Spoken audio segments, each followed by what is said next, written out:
అస్మద్గురుభ్యో నమః. ప్రకృతిని సంరక్షించుకునే,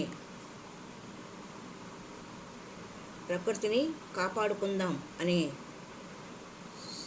సంచికలో మనము ఎలా మనం ప్రకృతిని కాపాడుకోవచ్చు అనే విషయాన్ని గురించి తెలుసుకుంటాం. ధ్వని కాలుష్యము,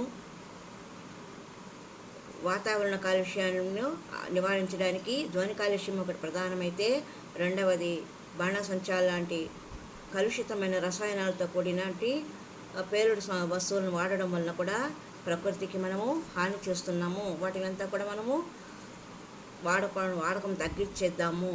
దీపావళి నాడు టపాకాయలు తక్కువగా కొనుగోలు చేసి ఏదో పిల్లల ముచ్చట్ల కోసం కొద్దిగా ఖర్చు పెట్టి మిగిలిన సొమ్మును వరద బాధితులకు అందజేస్తే మంచిదనే విషయాన్ని చర్చించుకుంటూ ఉన్నాము. ఈ శబ్దాలు ఒక స్థాయిని మించితే మనుషుల నుండి అన్ని జీవులపైన కూడా విపరీతమైన ప్రభావాన్ని చూపిస్తాయి. తీవ్రంగా ఉండే స్థాయి శబ్దాలు ప్రధానంగా ఆయా జీవులను విపరీతమైన ఒత్తిడికి గురి చేసి వాటి శారీరక మానసిక ఆరోగ్యాన్ని పాడు చేస్తాయి. ఈ శబ్దాలను హెర్ట్జ్ అంటూ కొలుస్తారు. ధ్వని తరంగాలు మన చెవి పరిమితమైన శబ్దాలకు మాత్రమే లోబడి ఉంటుంది. అది ఆ స్థాయిని మించితే విపరీతమైన తలపోటు, మానసిక ఆందోళన, భయాందోళన ఇవన్నీ కలుగుతాయి. మనకే కాదు, మన యొక్క నోటి మాటలకు కూడా చిన్నపిల్లలు, మూగజీవులు భయపడి బెదిరిపోతాయి.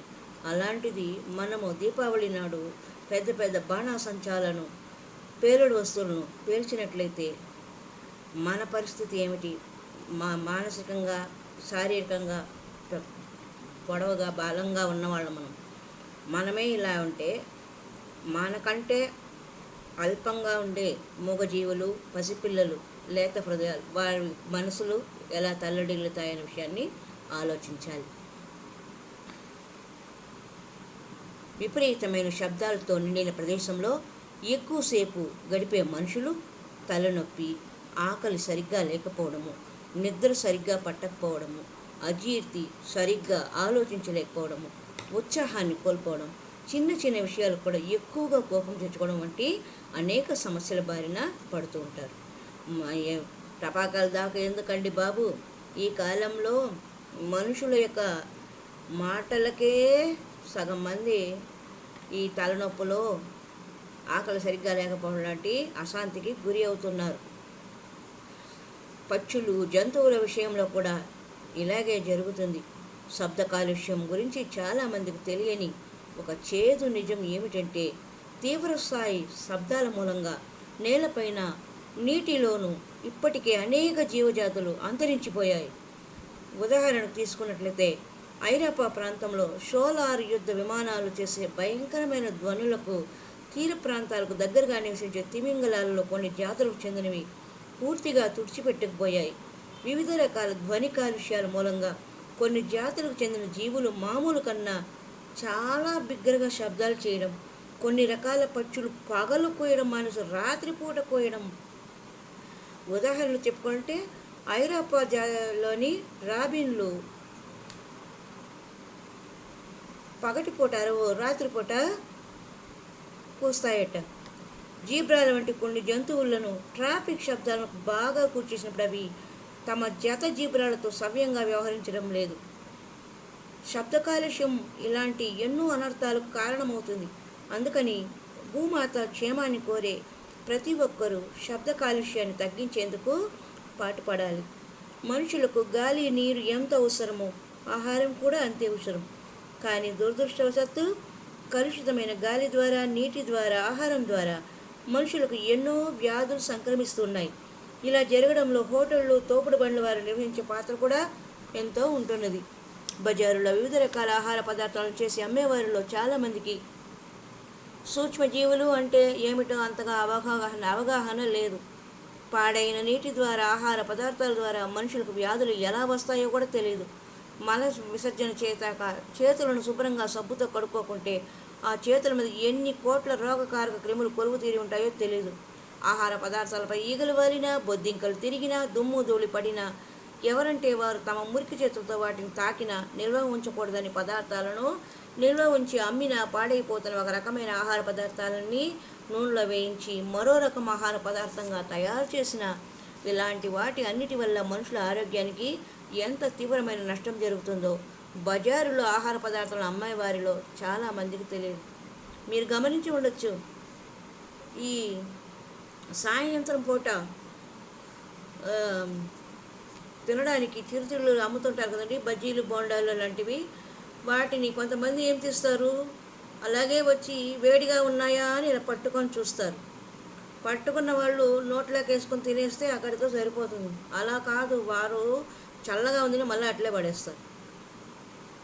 పాపము కొనుగోలు అమ్మే వాళ్ళు ఏం చేస్తారు, వాళ్ళు బతుకు తెరువు కోసము అలా మౌనంగా ఉంటారు. గదమాయించి అడగలేరు, ఎందుకు ఇలా చేస్తున్నా నిలదీయలేరు. వారికి ఈ అనారోగ్యాల పట్ల అవగాహన అంతంత మాత్రం. ఏదో ఆ పూటకు వాళ్ళకు బతుకు జీవితం గడిస్తే చాలు అనుకుంటారు కాబట్టి వాళ్ళు వీటిని ఎక్కువగా పట్టించుకోరు. కొనుగోలుదారులు ఎక్కడెక్కడో తిరుగుతుంటారు, ఎక్కడెక్కడో పనులు చేసి వచ్చి అలసిపోయి ఉంటారు. ఏదో ఆకలేస్తుంది తినాలనుకున్నప్పుడు తీసుకుంటారు. తీసుకున్నప్పుడు ఏమవుతుంది, వారు తింటే సరే ఎలాగున్నా పర్వాలేదని. అలా కాదు, ఇది బాగలేదు, ఇది వేడిగా లేదు, చల్లగా ఉంది, ఇది నిన్న చేసినవి మొన్న చేసినవి అని వారిని 4 తిట్టి అలా పడేసుకుంటూ వెళ్ళిపోతారు.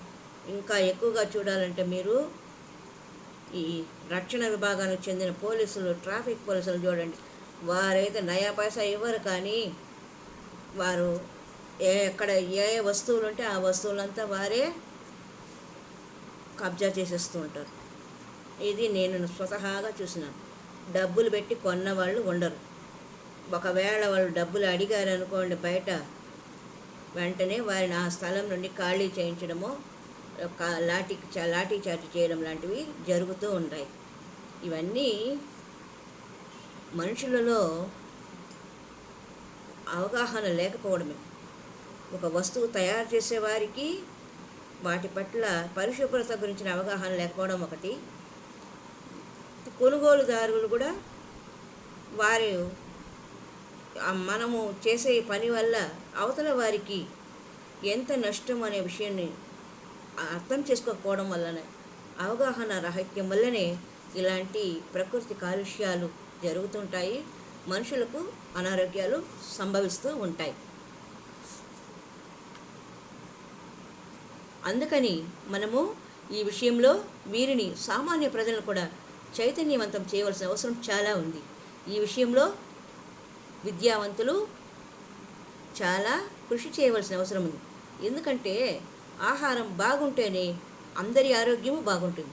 ఆరోగ్యంగా ఉన్న మనుషులు మాత్రమే ఆరోగ్యవంతమైన పర్యావరణాన్ని సృష్టించగలుగుతారు, ప్రకృతిని కాపాడుకోగలుగుతారు, అందరి పట్ల సుహృద్భావనతో సద్భావనతో మెలగగలుగుతారు.